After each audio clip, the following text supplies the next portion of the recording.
Nah, ayo kita ngobrol tentang correlation meter lagi ya. Jadi ini lanjutan dari part 1 ya. Nah, di sini kita akan membuat sesuatu yang mono jadi stereo. Nah, biasanya orang ngira ya kalau ada yang mono dikasih apalah gitu biar stereo, asal kedengeran stereo ya sudah. Ya kan gitu kan. Tapi mari kita lebih objektif ya. Mari kita menggunakan correlation meter.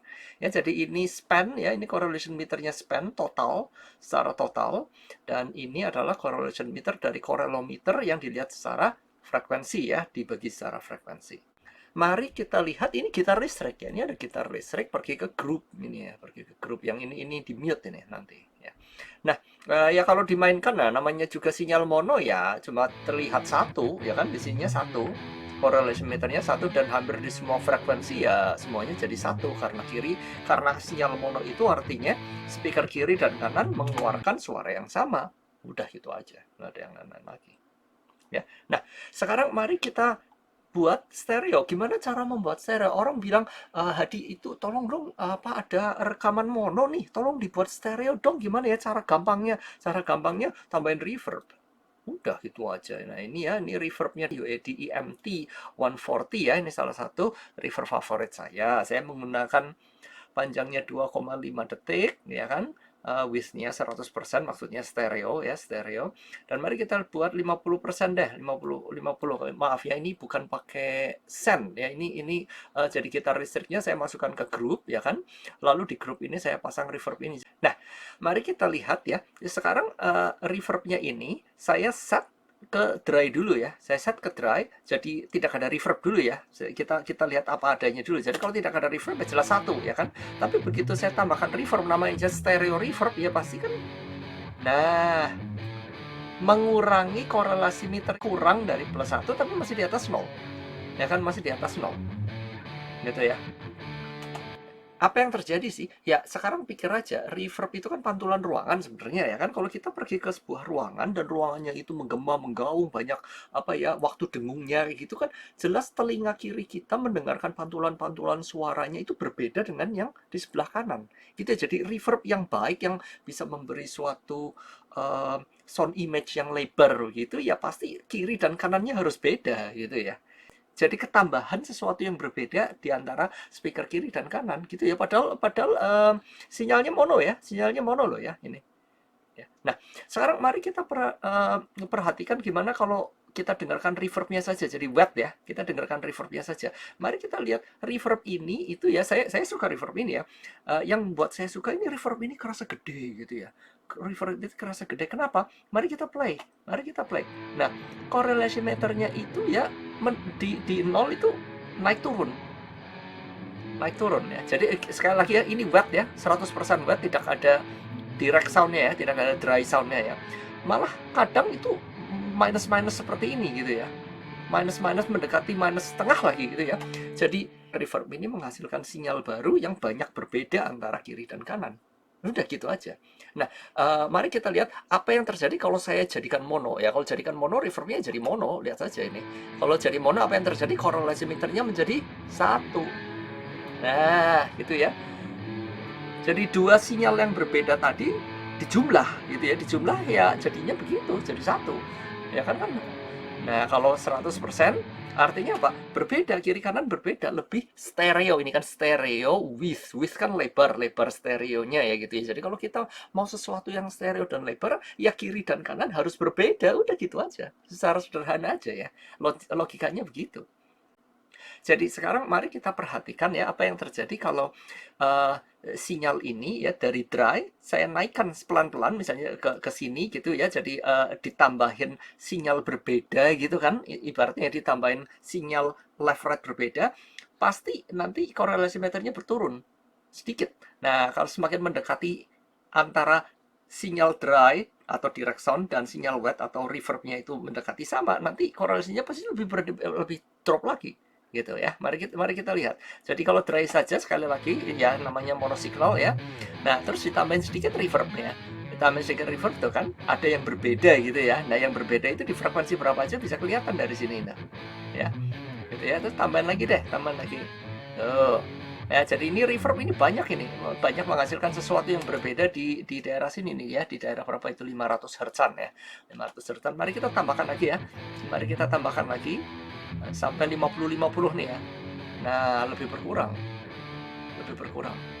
Gitu ya. Jadi jangan kaget ya kalau reverbnya itu dibuat wet saja ya. Kalau reverbnya dibuat wet saja dan dilihat di korelasi meter itu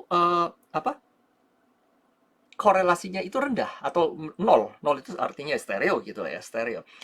Itu karena nantinya dan juga ada reverb ya. Ada reverb juga yang kebanyakan itu malah negatif. Ya nggak sampai negatif satu, kebanyakan negatif karena apa? Reverbnya sendiri itu kan butuh direct sound, butuh dry soundnya. Ya, ntar kalau dry soundnya udah ditambahkan pasti ya ada kombinasinya lagi. Ntar jadi cakep gitu ya.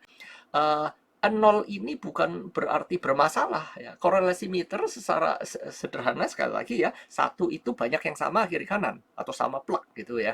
Minus satu itu berarti sangat berbeda kiri kanan, sangat berbeda dalam artian sangat berbahaya karena apa? Kalau dijumlah bisa hilang. Ya gitu. Tapi kalau nol, kiri kanan itu berbeda. Tapi kalau dijumlah ya enggak, cuma yang hilang mungkin sangat sedikit gitu loh, atau tidak ada yang hilang gitu loh. Jadi informasi kiri kanannya menjadi mono ya, jadi kan ke jumlah mono gitu. Tapi ya masih masih ada di situ gitu loh. Jadi sering ditanyakan, aduh takut sekali nih, aduh korelasi meter itu jadi nol itu sebenarnya betul apa enggak? Justru itu bagus, malah stereo gitu ya, malah stereo. Tapi kalau korelasi meternya mendekati minus satu atau di bawah minus 0,75 itu yang berbahaya karena kalau dimainkan di alat-alat seperti HP kecil gitu ya atau iPad di mana sinyalnya kadang menjadi mono atau speaker kiri kanannya terlalu dekat gitu itu malah ntar terjumlah jadi mono sendiri, malah banyak yang hilang kalau korelasi meternya sangat terlalu negatif gitu. Lanjut membicarakan korelasi. Ayo sekarang kita membicarakan ya mono ke stereo, gimana cara membuat sinyal mono jadi stereo, tapi menggunakan delay dan fase. Ya. Nah di sini kita juga akan membahas sebenarnya apa sih yang dilakukan sama ini plugin sini, Little Labs ya, Little Labs IBP Phase Alignment Tool. Ya, jadi di sini ada delay dan phase, delay adjustment dan phase adjustment. Sekarang masih saya bypass ya.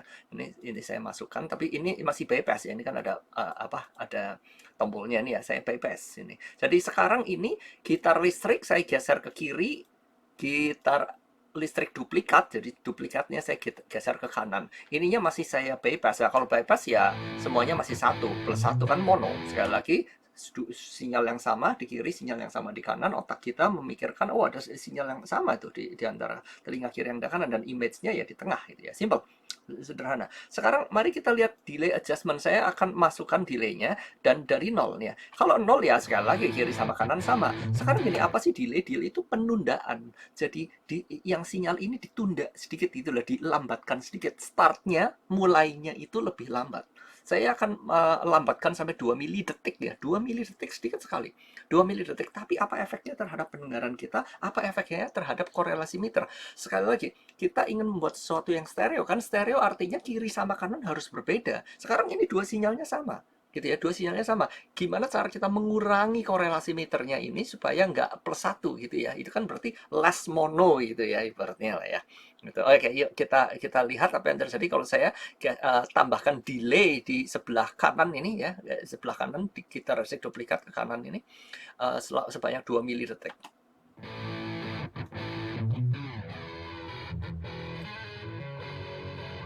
Wah, sudah nggak satu lagi. Ya, kalau sama mulainya sama ya satu gitu ya. Tapi kalau ini sekitar 1 mili detik, 2 mili detik. Ya suaranya sama dan kita bisa lihat korelasinya ya kemana aja, atas bawah lah pokoknya. Jadi berantakan. Jadi speaker kiri sama kanan sekarang itu delaynya itu sudah berbeda gitu ya. Nah sekarang mungkin ada yang penasaran ya, misalnya kita kasih ke satu ya, misalnya ini kan 0 ini 2 ya, anggap aja sini 1 lah ya gitu. Kita kan nggak tahu ini angka pastinya berapa gitu ya. Nah, apa yang terjadi di sini jika kita kasih delay 1 milidetik, jadi yang kiri itu langsung main, yang di sini tertunda 1 milidetik gitu ya. Kita lihat di frekuensi rendah ini ya, korelasinya masih agak tinggi.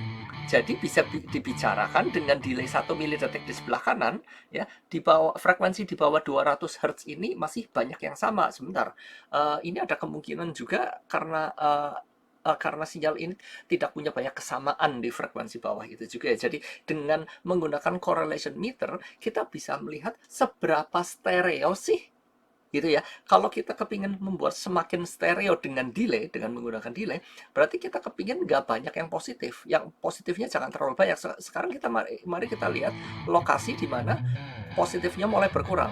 Nah, ini positifnya mulai berkurang. Positifnya mulai berkurang. Di sini ini lebih stereo. Nggak tahu pokoknya berapa, saya nggak terlalu peduli. Dan lihat ini, di sekitar 290-an ini agak gawat ini. Kenapa agak gawat? Kalau seandainya sinyal ini terjumlah jadi mono, mungkin di daerah sini ini hilang. Jadi sinyalnya agak lebih tipis gitu loh, ibaratnya lebih tipis gitu ya. Jadi hati-hati dengan menggunakan delay ya. Asiknya correlometer atau multiband correlation meter ini kita bisa melihat kalau dimonokan itu yang hilang itu daerah mana. Nah, ini kalau yang hilang sekitar daerah 290 derajat ya agak berbahaya. Nah, sekarang pikir aja, middle C atau C tengah itu berapa? Frekuensinya 262 Hz. Ya kan? Berarti di situ kan pas di tengah-tengah ini, di tengah-tengah melodi utama lah ya. Melodi gitar kan pasti ya sekitar di middle C lah ya gitu kan untuk musik ya. Jadi kita bisa membuat delay adjustment ya.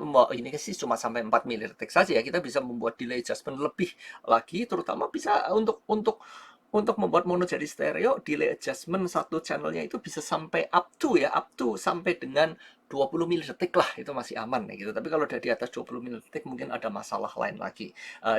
Itu mengenai bagaimana cara telinga kita kerja yang mungkin akan saya bahas di vlog lainnya gitu ya. Jadi sekarang kita mengerti ya, dengan menunda satu bagian, betul korelasi meternya jadi turun, kedengarannya juga lebih stereo kan?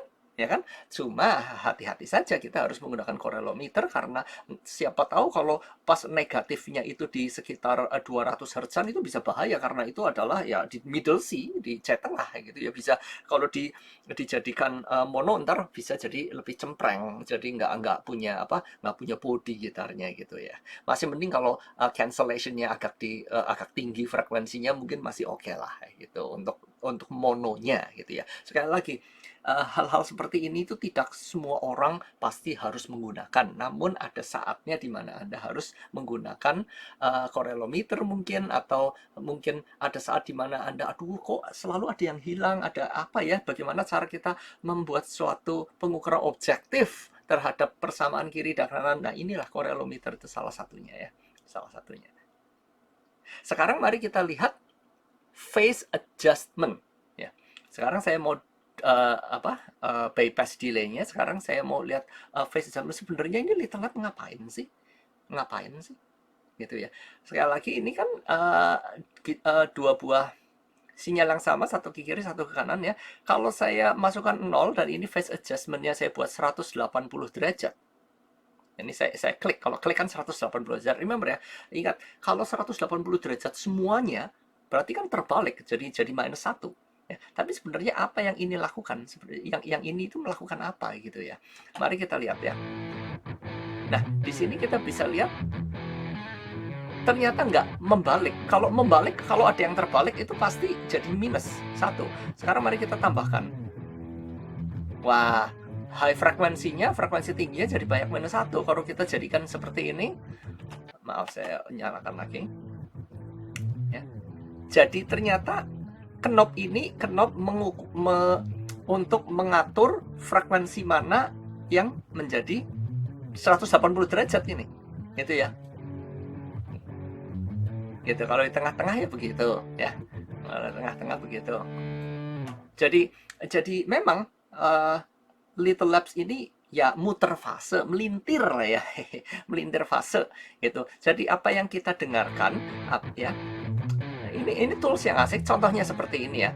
Apa yang terjadi di sini ya, frekuensi di atas 1000 Hz ya, ini kan 1000 Hz ini 1,1, ini menjadi lebar. Hati-hati ya, ini kalau dijumlah bisa lebih hilang nah. Ya, tapi frekuensi di bawahnya itu masih agak di tengah gitu ya. Jadi seberapa stereo ya silakan Anda judge sendiri lah, itu kan Anda bisa dengar sendiri, atau mau bisa bermain-main correlometer lebih dalam lagi bisa. Jadi Little Labs ini salah satu plugins yang, atau bukan semua plugins ya, ini juga ada analog hardware-nya juga ya, adalah satu alat ya, tool yang sangat menarik untuk bisa dipakai. Memang itu kerjanya untuk menggeser fase, bisa sampai 180 derajat atau 90 derajat. Kalau 90 derajat biasanya agak ke tengah ini, agak ke tengah.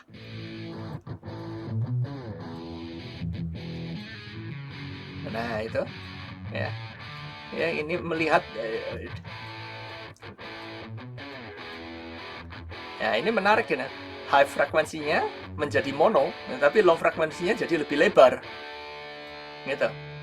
Ya, jadi correlometer saya kira sih sesuatu plugins yang unik gitu ya.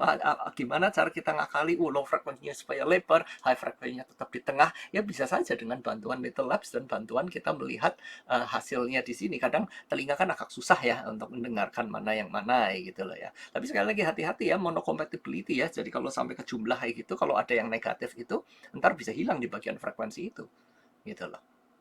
Ya, jadi semoga video ini bermanfaat dan semoga Anda bisa bermain correlometer dengan lebih top lagi.